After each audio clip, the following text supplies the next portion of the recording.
Hello viewers, this is going to be a basic introduction to Excel formulae. We will discuss what is a formula in general, what we mean by a formula in Excel, the importance of equal sign, what an Excel formula is made up of. Then we will discuss the formula tab. There will be an introduction to functions and names. At the end, we will understand the meaning of circular references and errors. So without further ado, let us begin.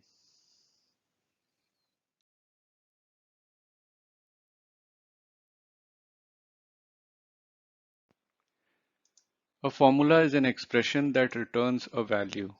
This formula is simple, which adds two numbers.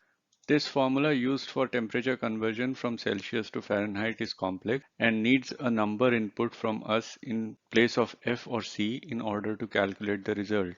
If we put 20 in place of C, then we get 68 as the answer, and this number is variable. If we replace C with any other number, we get a different result.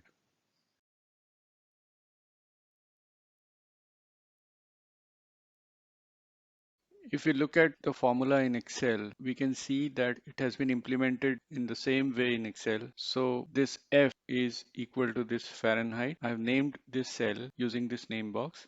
So the name of this cell is Fahrenheit. So you get the result in this cell of this formula. So after that comes equal sign, which is here, and then comes the right hand side, which is evaluated. So this part of the formula gets evaluated and the result is returned in the cell.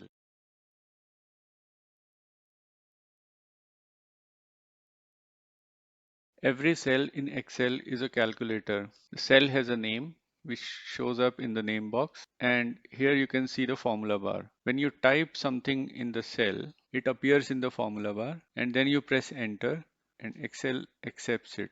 But before accepting, Excel tries to evaluate whatever you have typed in the cell. For example, if I type true in a cell and press enter, it gets evaluated and Excel understands that you want to put in a boolean value true, which has a special meaning, so it capitalizes it. If you try to input a date,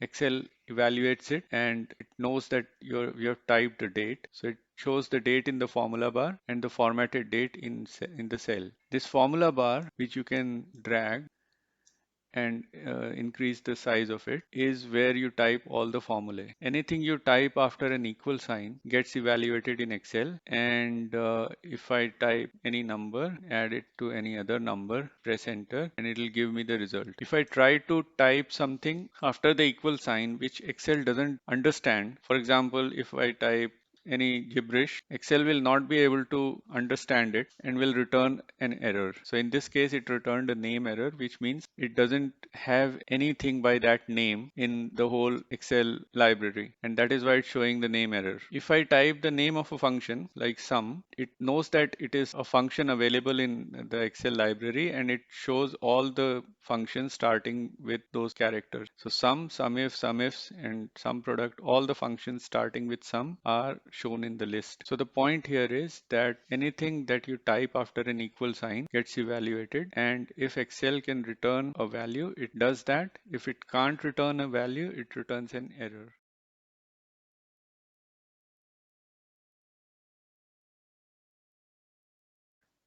A formula in Excel can contain numbers, text values, names, cell references, functions, date values, time values, and custom functions. I have this formula in this cell, and this is a function which is used in the formula. XLOOKUP is the name of the function, and all these are arguments of the function. These are the cell references or range references which are being used in the formula. This one is also a range reference. These are the numbers which are being used in the formula. These are text values. And this is the range reference. It's a named range reference which is being used. So if I click this arrow and select the return range, this is the range which is being used in this formula. So this range has been named. You can see the name here, and it is being used in this formula.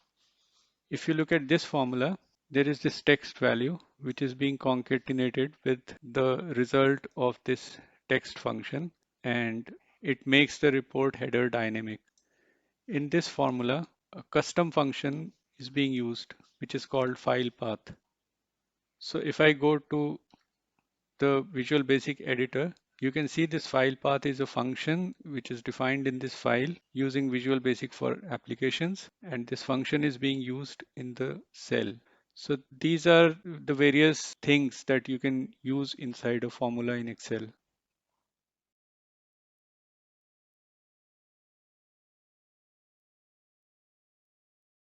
Formulas are so important in Excel that Microsoft has provided an entire tab for formulas. So if you go to this formulas tab, you can see this tab is divided into 4 sections. This section is for the function library. This library contains more than 4 or 500 functions which are used for various topics in Excel. There are text functions, there are date and time functions, lookup and reference functions, and so on. This insert function button, if you click it, it gives you a box where you can see all these categories which are given here at the top, and you can select one of those categories and the list is filtered for those functions. I'll discuss this insert function dialog box more when I talk about functions. Then there is this define name section which contains the name manager button. In Excel, you can define names from here in the name box, or you can go to this name manager and define the names from here. You can create new names, you can edit existing ones, or you can delete any names. So this name box is given. Then some of this box's functionality like creating new names is given here, where you can define a name quickly without going into this box, or you can use a name which has already been defined in the worksheet, or you can create from selected cells, you can create new names. This formula auditing section lets you work with the formulas. I have already shown you this evaluate formula button. You can use this trace precedence button to trace the cells on which this formula is dependent. So these cells or these ranges feed into this formula, and if there is a change in any of these ranges, then the value of the formula changes. You can remove the arrows by clicking this button. There is this watch window, and it's very useful in situations where you want to watch certain cells in the file. So for example, here I want to see how this cell changes if I change this cell in the worksheet. So if I change it to 5000 and press enter, this value becomes 275. I can watch many more cells here in this window by adding it using this add watch button. This is very useful when you want to watch cells which are not visible currently on the worksheet. If you double click this entry here, this is the cell which is being watched. So you don't have to scroll up and down to watch the cells. You can add them to your watch window. There are these calculation options. You can change the calculation mode to manual. When you do that, and if you press F2, you can see that calculate is written here, and it says formulas are maybe out of date because Excel doesn't calculate the formulas instantly when you change the options to manual. You have to change it back to automatic so that Excel starts calculating the values instantly whenever there is a change in the worksheet. I would suggest you keep your calculation options on automatic and not change it to manual. Calculate now is a useful button. The shortcut is F9. If you want to calculate part of the formula, you can use that. If I select part of the formula and click calculate now, it calculates the value of that range. I can select the whole function and then I can say calculate now. So it calculates the final value, which is 0.09. This is a very useful button. The shortcut is F9. And this one is to calculate everything in this worksheet.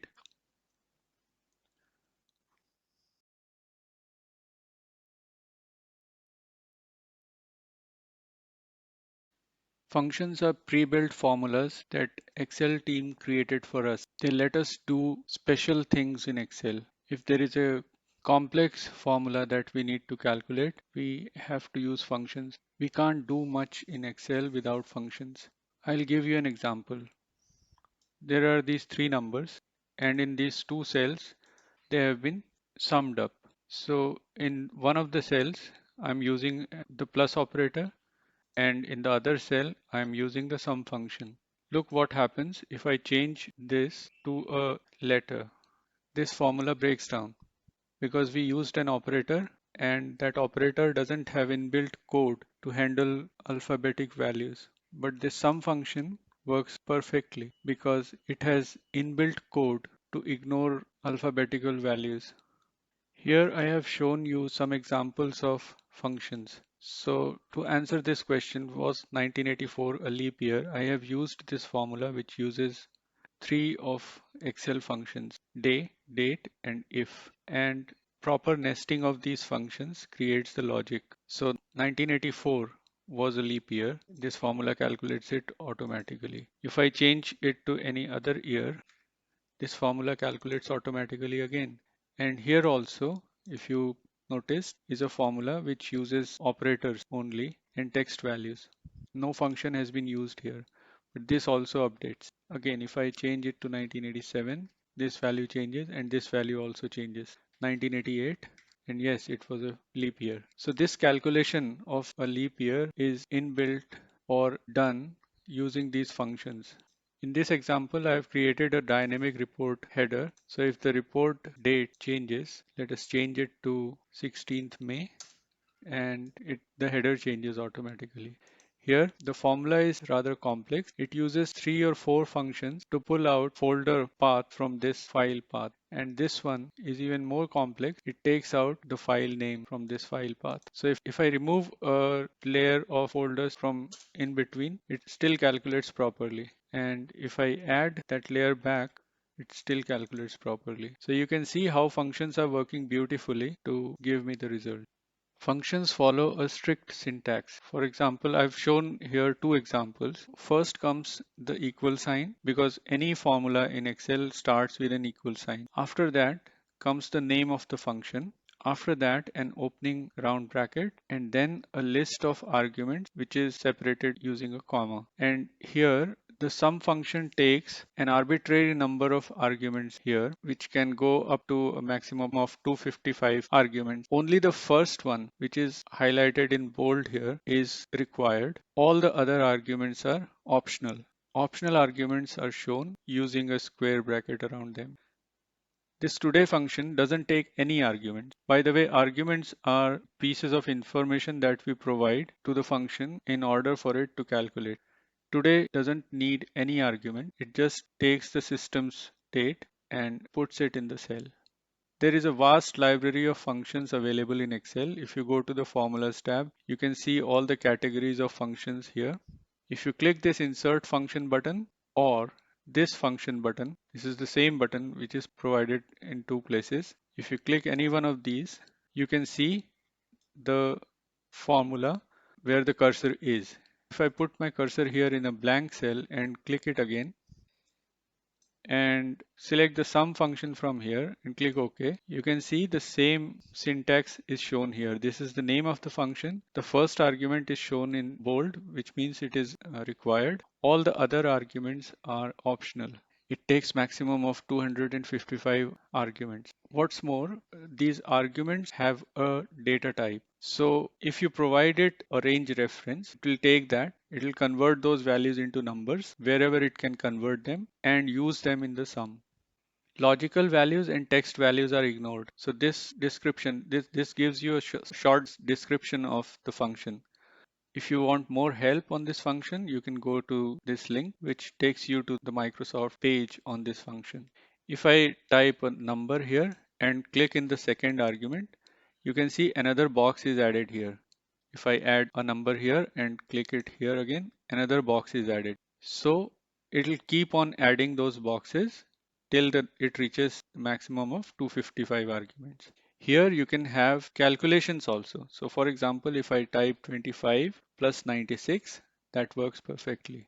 It converts it into its result and then feeds it into the sum function. So if I click OK, it has put that function in the cell and the calculated result can be seen here.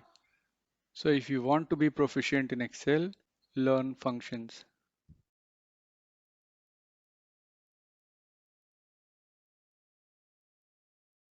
Names are variables in Excel where you can save your information. What can you save in a name? You can save range references, you can save formulae, you can save text values, and you can also save other names. And then you can use those names in your work to create some very advanced effects. At the very basic level, you can select a range and give it a name. And then you can use it inside your formulae. So if I type my, you can see it pops up in the IntelliSense window, and then I can use it and it points to that range. Excel also uses it in many of its own functionalities. For example, if I select this range and insert a table here, Excel creates a table object. And now a table design tab is added where you can see the name of the table. It's table 1. What Excel has done in the background is that it has created a name, table 1, which Excel controls and maintains. I cannot either delete this name or I cannot change it. When I destroy that table by going to table and convert to range, Excel converts it to a normal range and deletes the table object. And when it does that, the name also gets deleted. Whenever you use the set print area option, Excel uses a name in the background to set your print area. If you go to formulas and name manager, you can see these print area names are all set by Excel when I set my print area. There are many other uses for names also. You can use them to make dynamic charts. I'll show you an example. If I copy this data, you can see there is no node for May here, but as soon as I copy it below my data, the chart updates itself and May is added to the chart. This is because I had created a few dynamic names before for the chart, and then I have used those names in the chart. So if I go here and edit it, you can see that chart coffee is being used in the chart. If I look at this pivot table here, I have used a name here also. So if I go to the name manager and look at this table data name and click here, you can see it's showing the area that it pertains to, and it is a formula that defines that name. So that formula makes it dynamic. If there are more rows added below this table, the formula will automatically incorporate them into the pivot table. And then in the pivot table, I am using that name instead of a hard-coded range reference. So if I add more rows to it and right click and refresh my pivot table, just pay attention to this number. If I right click and refresh, this number changes and the pivot table updates according to the new range. So names have many uses in Excel, and if you start using them, you won't be able to live without them.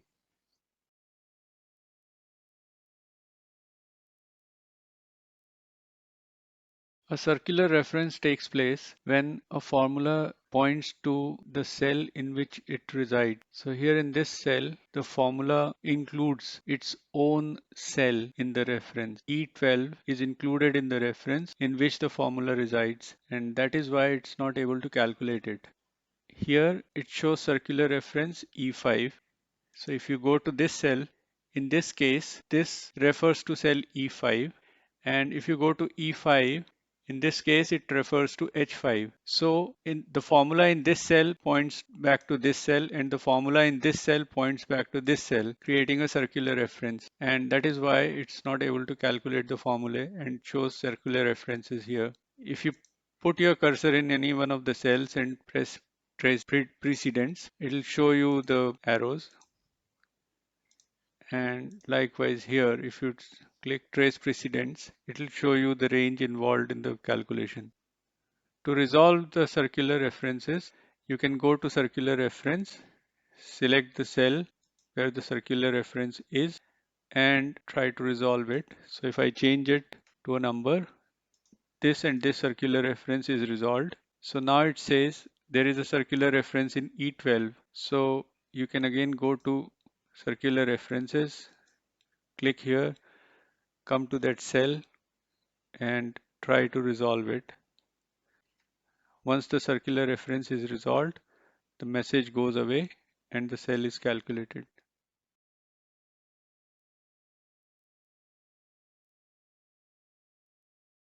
If a formula doesn't calculate, it throws an error. So these are the various types of errors that Excel throws at you. In this case, a number is divided by 0. In this case, A is added to E6. Excel cannot figure out what A is.